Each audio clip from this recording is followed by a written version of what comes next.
wicket. Andrew, I guess firstly, how do you reflect on the Test match here? No doubt a disappointing start to the summer in terms of the Test match series. It's a 5 Test match series for a reason, so we've got a little bit of work to do, but I'm very positive that we can turn it around. So you look to get to Adelaide a bit early, perhaps saying press, you might go a day or two early to Adelaide to prepare? Yeah, we'll go with this game finishing a day earlier. We'll go a day early to Adelaide, get into our prep there, obviously shifting into pink ball, which will create different challenges in the way that we go about things. So yeah, we'll invest into that extra day. So when would that be? Monday. Not tempted to get a few blokes at pink ball hit in Canberra?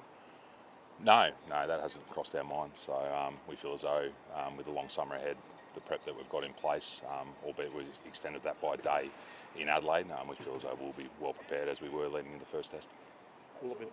When it comes to someone like Marnus, Andrew, like, do you look at the 2 failures, or do you look at the way he got out going forward? Like, there's so much talk externally as well. Yeah, I mean, we look at the way he plays and when he's at his best. And when we've seen him at his best, he's shown great intent at the crease. So that's an ongoing discussion, and that ebbs and flows within players' careers. So at the moment, he's in one of those patches, and no doubt he'll be getting critiqued externally, but internally, we're really confident that at his best, he's the player that we need.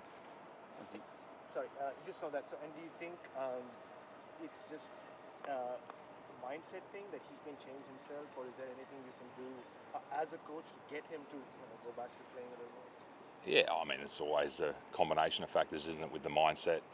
There's some technical aspects to that also within the mindset play. So, as I said, we're really confident that he can turn that around. With the usual riders, if you see how everyone pulls up and gets to Adelaide and all that, do you expect the same top 6?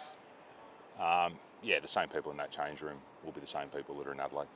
Andrew, is there anything you can do as coaches or even the other bowlers to, I guess, get closer to replicating what Bumrah sends down? Like, is it how do you actually do that?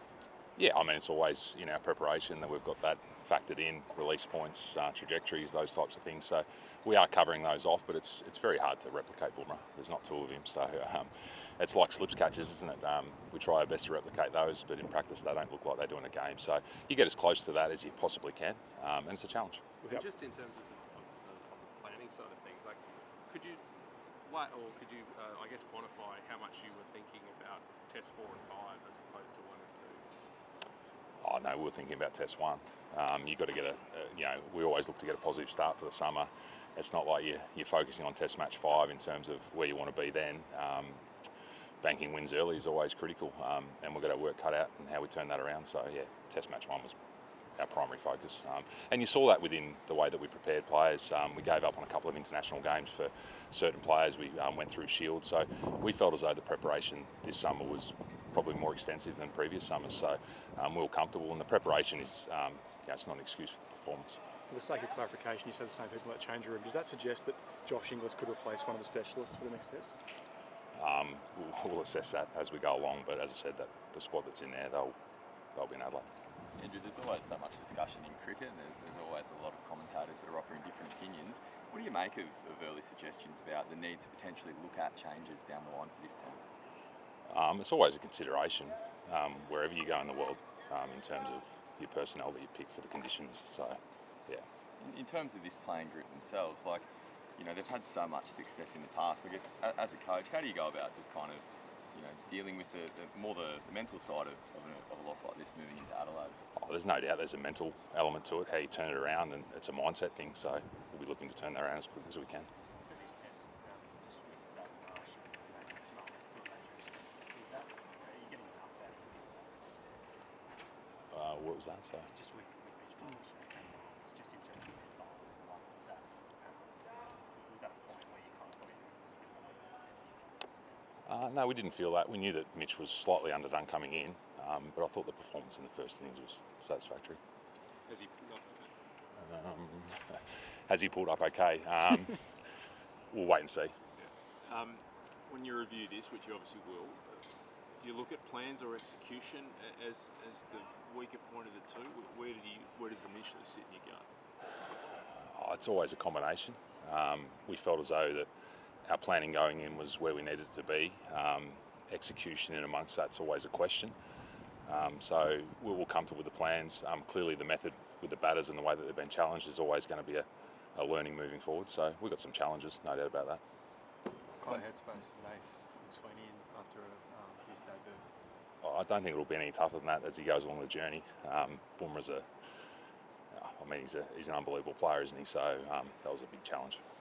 Plenty of fight today and a few runs out of the middle as well. How important was that, I guess, for the guys just to build a bit of momentum into Adelaide? Yeah, it was big. I think getting into a series as a player, as a batter, Mitch, obviously heady as well, the way he plays. So it was really important. Longer than normal break, about 2 weeks before next test. Good. Yeah, no, I'm just Cold. Yeah. Oh, sorry. Yeah, I'm freezing. No, so sorry. I was sorry. worried about- yeah. I wasn't Oh, yeah. worried there. Oh, sorry. Yeah, longer than normal break. Like, do you give them, say, just have next week off to do whatever is your thing, or is there some structured stuff they would take before you get together in Adelaide? They'll have some hits when they're back home, so they'll be part of the preparation will be at home as well as when we get to Adelaide.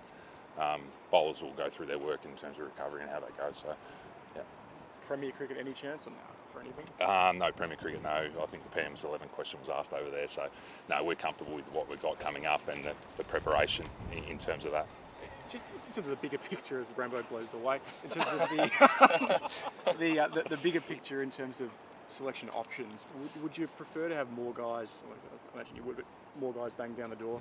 Does it make it tough in terms of when you are reassessing options? I think there's been enough players banging down the door, and we saw even with the bowling stocks, with Brendan Doggett and those likes going through the Australia A series, I feel as though we've got some depth there if called upon. So I think sometimes people look at the pure numbers of what's happening in Shield cricket.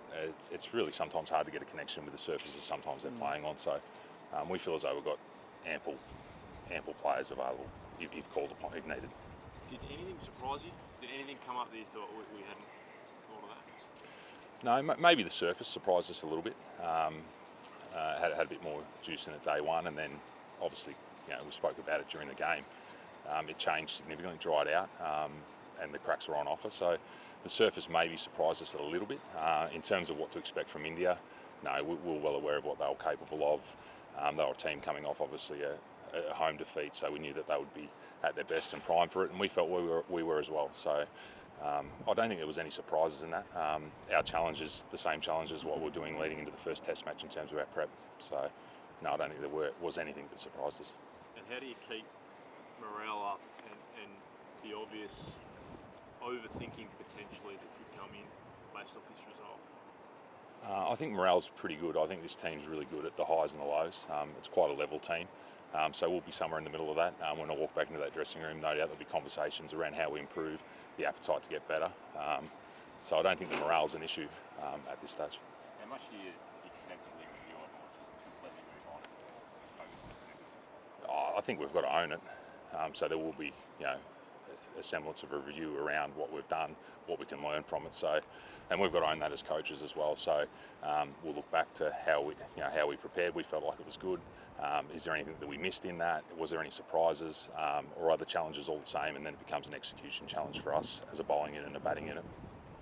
Just Andrew, are you conscious that there's more scrutiny about losing a home test by a massive margin? Like, you can look, I suppose before Brisbane last year, I don't think you had a test loss at home. Just, what it means when you lose by a margin like this. I think that's more for the external to sort of dig into. Sometimes the margins don't really reflect what happened in the game, and sometimes you can get on the wrong side of the conditions and things like that. I'm not saying that was the case here, but sometimes margins are slightly irrelevant. The key for us is getting back to the way that we want to play and the way that we know that we can play. So that'll be an external factor. We're not going to sit there and say we lost by X amount of runs. What does that mean for the next test match? It's about how we want to play, the plans that we want to put in place, the execution in and around that, and the personnel to do that. So we've got a bit of assessment to do in terms of bodies coming out of this game, and we'll work through that over the next week. And I think the gap has come at a good stage. It gives us a bit of space. The boys will go home, get into a little bit of work back home, and then we'll reconvene next Monday.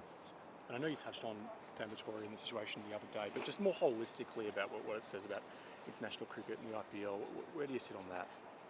I think Dan's in a unique situation where he's not full time, and we understand he's got other commitments in amongst that. So to sit there and for me to critique the landscape of what is world cricket but is not really relevant to the Dan Vettori conversation. So Dan did a hell of a lot of work in the preparation.